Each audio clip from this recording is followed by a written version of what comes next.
존디의 놀라운 예언들. 안녕하세요. 미스테리함 채널에 오신 것을 진심으로 환영합니다.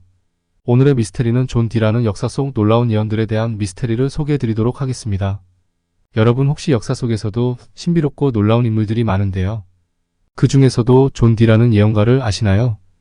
엘리자베스 1세 시대의 천재 수학자이자 철학자, 그리고 점성술사로 그의 예언들은 오늘날까지도 많은 사람들을 놀라게 하고 있다고 합니다.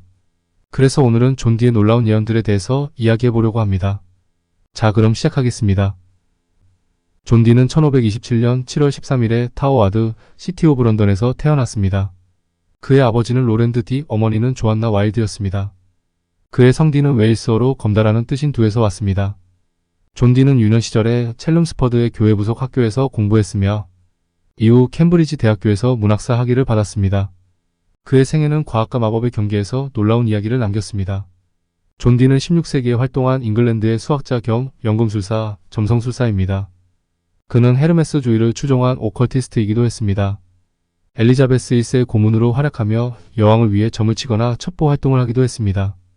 또한 그는 해외 식민지 건설을 주장하면서 대영 제국이라는 말을 처음 사용하기도 했습니다. 그의 생애와 활동은 과학과 마법의 경계에서 놀라운 이야기를 남겼습니다. 그는 당대의 가장 뛰어난 학자 중 하나로 인정받았으며 왕실의 점성술사이자 고문으로 일했습니다. 그러나 그의 가장 독특한 특징은 그의 신비주의적인 관심사였습니다. 존 D는 연금술, 카발라, 마법 등 다양한 신비주의 분야에 몰두했습니다. 그는 이러한 분야에서 얻은 지식을 바탕으로 미래를 예측하려고 시도했으며 그의 예언들은 오늘날까지도 많은 사람들 사이에서 논의되고 있다고 합니다. 그의 예언 중 일부는 실제로 실현된 것으로 믿어집니다. 예를 들어 그는 1588년 스페인 무적 함대의 패배를 예측한 것으로 알려져 있습니다. 또한 그는 아메리카 대륙의 발견과 같은 역사적 사건들을 예측한 것으로 알려지기도 합니다. 그러나 존 D의 예언들 중 일부는 여느 예언가들처럼 모호하거나 해석하기 어려운 것으로 여겨집니다. 이로 인해 그의 예측의 정확성에 대한 논란이 일기도 합니다. 그럼에도 불구하고 그의 예언들은 여전히 많은 사람들에게 흥미로운 연구 주제로 남아 있습니다. 존 D의 예언 경력은 1582년경부터 시작되었습니다. 당시 그는 유럽 여행 중이었는데 이탈리아에서 한 신비주의 서적을 우연히 발견하게 되었습니다. 이 책은 그에게 큰 영감을 주었고 이후 그는 자신만의 예언 방법을 개발하게 되었습니다. 그의 주요 예언 도구는 점성술이었습니다. 그는 천체의 움직임을 연구하고 이를 바탕으로 미래를 예측하려고 시도했습니다. 이외에도 타로 카드, 룸문자, 연금술 등 다양한 신비주의 기법을 사용하기도 했습니다. 존 D는 자신의 예언을 기록하기 위해 암호화된 시스템을 개발했습니다. 이 시스템은 이너키언이라고 불리며 그의 예언집인 더 북 오브 이넉에 사용되었습니다. 이 책은 현재까지도 많은 연구자들 사이에서 논쟁의 대상이 되고 있습니다. 존 D의 예언들은 그의 천재적인 마인드와 함께 초자연적인 능력에 대한 논란을 불러일으켰습니다. 일부 연구자들은 그의 예언들을 단순히 수학적 계산이나 심리적 투사로 해석하는 반면 다른 사람들은 그가 실제로 신으로부터 계시를 받았다고 믿습니다. 실제로 그의 예언 중 일부는 나중에 현실로 이루어진 것처럼 보였습니다. 예를 들어 그는 엘리자베스 1세 여왕의 죽음을 정확하게 예측했고 영국 내전과 같은 역사적 사건들도 미리 언급한 것으로 알려져 있습니다. 이러한 사실들은 그의 예언적 능력에 대한 믿음을 더욱 강화시켰습니다. 하지만 동시에 그의 예언들 중 일부는 완전히 빗나간 것으로 밝혀지기도 했습니다. 이로 인해 그의 신뢰성에 대한 의문이 제기되기도 했으며 그의 예언 방식에 대한 비판도 있었습니다. 존 D의 예언들은 역사적 사건들과 밀접한 관련이 있습니다. 그의 예언 중 일부는 실제로 일어난 사건들과 일치하거나 유사한 것으로 나타났습니다. 예를 들어 그는 엘리자베스 1세 여왕의 죽음을 정확하게 예측했습니다. 1583년에 그는 여왕이 1590년대에 사망할 것이라고 예언했는데 실제로 여왕은 1603년에 사망했습니다. 또 다른 예로는 1588년에 스페인 무적 함대가 영국을 침공할 것이라는 예언인데 이 역시 현실로 이루어졌습니다. 또한 17세기의 잉글랜드, 스코틀랜드, 아일랜드 간의 정치적 갈등과 국내 충돌을 다루는 중요한 사건이었습니다. 이 전쟁은 잉글랜드의 정치적 구조와 국가의 군주와 의회 간의 갈등을 중심으로 발생한 사례입니다. 내전은 세 번의 주요 단계로 나눌 수 있습니다. 1. 첫 번째 내전 1642년, 1646년 찰스 1세의 지지자들과 의회파 간의 내전이었습니다. 2. 두 번째 내전 1648년, 1649년 찰스 1세의 왕당파와 의회파 간의 내전이었습니다. 3.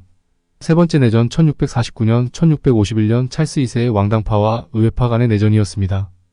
이러한 내전은 1651년 9월 3일의 우스터 전투로 의회파의 승리로 끝났습니다.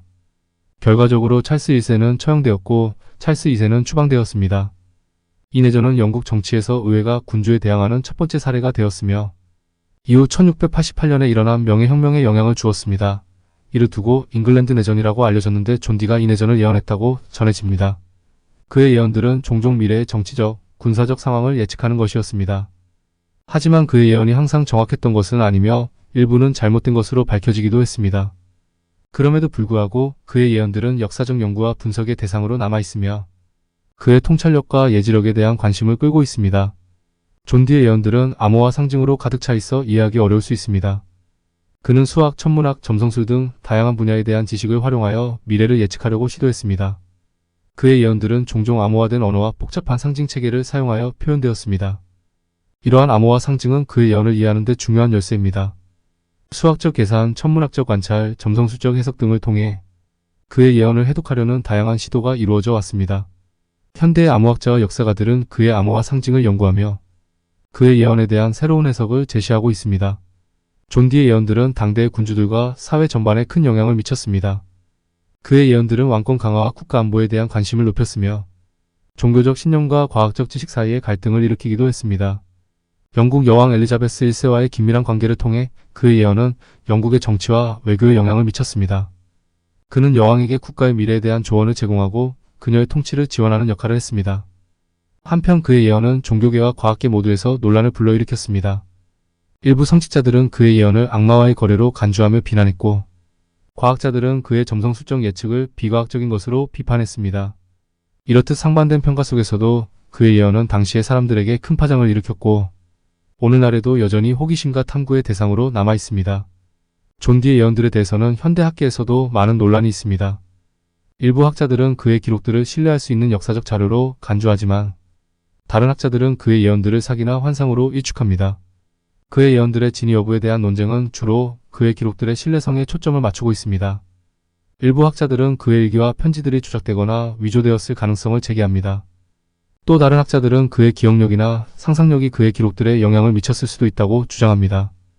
그럼에도 불구하고 존 디의 예언들은 수많은 세대에 걸쳐 영감과 미스터리를 불러일으키며 그의 유산은 계속해서 탐구와 해석의 대상이 되고 있습니다.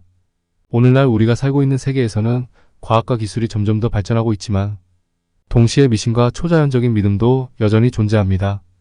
이러한 맥락에서 존 디의 예언들은 과학과 미신의 경계를 넘나드는 흥미로운 사례를 제공합니다.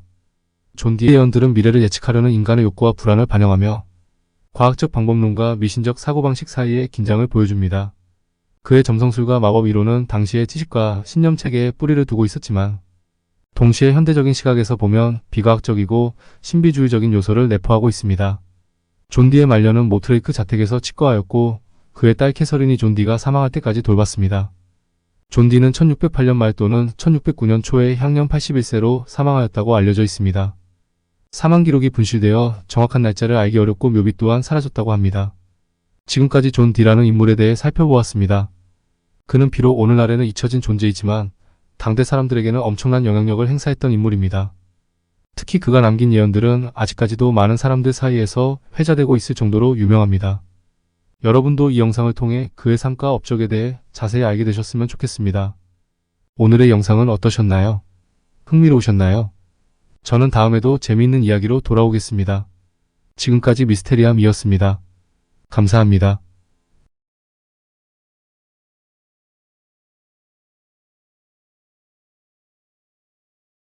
오래전 큰맘 먹고 이국 여행을 다녀온 적이 있었다. 이국에서 웬만한 관광지는 모두 다녀왔지만 아직까지 내 기억에 가장 강력하게 자리한 곳이 딱 한 곳이 있는데 그곳이 바로 그랜드 캐니언이었다. 경비행기를 타고 하늘 위에서 바라본 그곳에 압도당하고 말았던 것이다. 가도 끝도 없는 그 황량한 절벽들 틈 사이사이 가히 장관이 따로 없었다. 그 크기도 어마어마해서 우리나라 서울에서 부산까지 가는 거리만큼 펼쳐져 있다 하니 이국 땅이 크긴 정말 크구나 하는 생각을 했던 것 같다. 오늘은 그래서 미스테리 영상을 만들고자 여기저기 기웃거리다 그랜드 캐니언에 관한 미스테리가 있어 반가움에 영상을 만들어 보았다. 자, 그럼 시작하겠다. 현재 그랜드 캐니언의 원주민인 많은 인디언들은 인디언 보호구역에서 거주 중이다. 하지만 이러한 인디언 보호구역보다 더욱 비밀스럽게 통제가 되고 있는 구역에서 무엇인가를 은폐하고 있다는 이야기가 있다. 인디언 부족 중 한 부족인 호피족은 그들의 조상들이 그랜드 캐니언의 지하에 살았었다는 전설을 가지고 있다. 1909년 아리조나 가제트라는 언론에 그랜드 캐년에 숨어있던 지하 도시가 발견됐다는 내용이 실린다. 탐험가인 킹케이드가 광물을 찾기 위해 콜로라도 강을 탐험하던 중 출입 통제 구역에서 수상한 동굴 입구를 발견하게 된다. 동굴 입구는 그랜드 캐니언 표면에서 450m 가량 아래에 위치하고 있었으며 동굴 입구에서 약 1.6km를 들어가 수백 개의 방으로 이루어진 큰 규모의 지하 도시를 발견했다는 것이다. 자연적으로 만들어졌다기보다는 누군가가 인위적으로 만들어졌다고 추정되었으며 지하 도시 곳곳에서 구리와 금으로 만든 화병, 컵, 도자기, 곡물 저장고 또한 발견되었다. 또한 벽과 돌판, 항아리에서 여러 상형 문자들도 발견했다. 여러 방들 중 가장 큰 방에서 여러 구의 미라를 발견하기도 했다. 여기서 미스터리한 점은 미라들의 키들이 2.7m에 달한다는 것이다. 또한 초대형 조각상도 발견하였는데 이 조각상이 부처상과 비슷했다고 한다. 이러한 내용의 아리조나 가제트의 보도 이후 그랜드 캐년의 지하도시 출입이 금지가 되었다. 현재는 군인이 지키고 있어 접근이 불가능한 상황이라고 한다. 왜 갑자기 접근이 불가능한 상황이 되었으며 지하도시에서 발견된 거인 미라들과 부처상은 무엇을 의미할까? 그런데 많은 이들이 미국이 또 하나의 관광 상품으로 만들기 위한 미끼가 아닌가 하는 의심을 하고 있다. 그렇지 않다면 왜 그곳을 통제하겠느냐는 것이다. 그것이 아니라면 세상에 알려줘서는 안 될 만큼의 커다란 무언가가 있을 것이라는 음모론자들의 끝없는 의구심을 자아내게 되었다. 일단 기사도 실제로 났었고 미국 입장에서는 이렇다 할 반박이 없으니 지하 세계가 실제로 존재하기는 하나보다. 그렇다면 아리조나 가젯이 보도한 그랜드 캐니언의 죽음의 도시에 관한 기사 중 일부를 소개하겠다. 미국의 다른 원주민 부족들보다 여러 방면으로 뛰어난 문화를 가지고 있던 호피족 원주민들의 각별한 관심이 있던 킹케이드 박사는 어느 날 호피족의 주장과 고대 문명에 관한 이야기를 나누다 그랜드 캐년 내부에 그들의 조상이 먼 옛날에 발견한 정체불명의 지하 도시가 있다는 말을 듣고 깜짝 놀라게 되었습니다.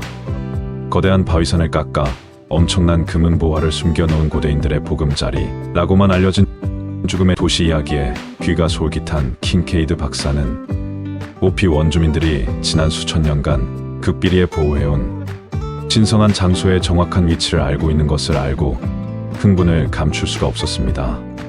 킹케이드 박사의 연구를 뒤에서 후원해준 스미소니안 박물관의 S.A. 조던 교수는 1908년 킹케이드 박사가 호피 원주민들의 도움을 빌어 죽음의 도시를 탐방하고 나오자 박물관의 많은 학자들을 데리고 직접 죽음의 도시를 답사하게 되었습니다.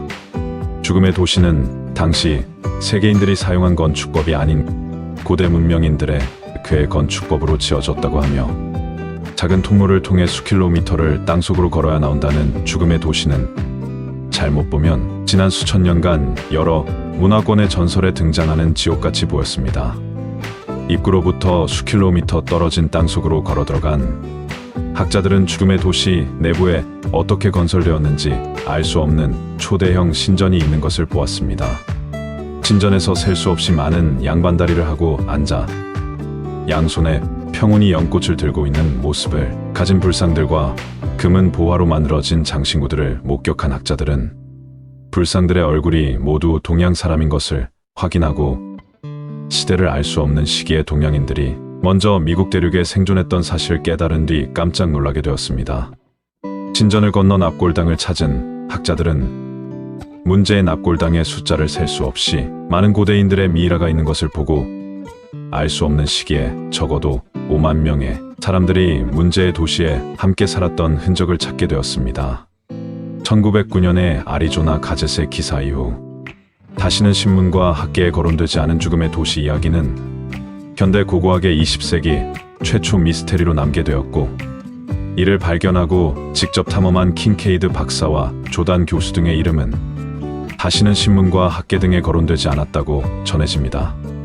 오래전 그랜드 캐년에 거대한 지하 도시를 건설하고 생존했던 아시안들은 과연 어느 시대, 어느 문명권에 속했던 인류들일까요? 그리고 그들의 고대 문명 유적지에 관한 정보는 왜 후에 공개가 되지 않았을까요? 여기서 개인적인 궁금증이 생기고 말았다. 무엇보다 미스테리한 것은 키들이 2.7m에 달한다는 그들은 과연 누구란 말인가? 역사서를 봐도 이 정도의 키를 가진 민족은 거의 보지 못했고 성경 속 네피림은 이보다 훨씬 큰 거인 쪽으로 알고 있었기에 그들은 결코 아닌 듯하다. 그렇다면 혹시 우리가 흔히 이쯤에서 던지는 화두인 외계인이 아닐까? 하긴 외계인이라고 하기에는 발견된 것들이 너무 동양적이라는 점에서 그 역시 외계인은 아닌 듯하다. 언젠가는 속 시원하게 밝혀지는 날이 오기는 하겠지만 그 전까지는 온갖 추측들로 음모론자들의 먹잇감이 되지 않을까 싶다. 아울러 나처럼 미스테리를 좋아하는 많은 이들의 호기심을 오래도록 자극하기에 충분한 소재인 듯하다.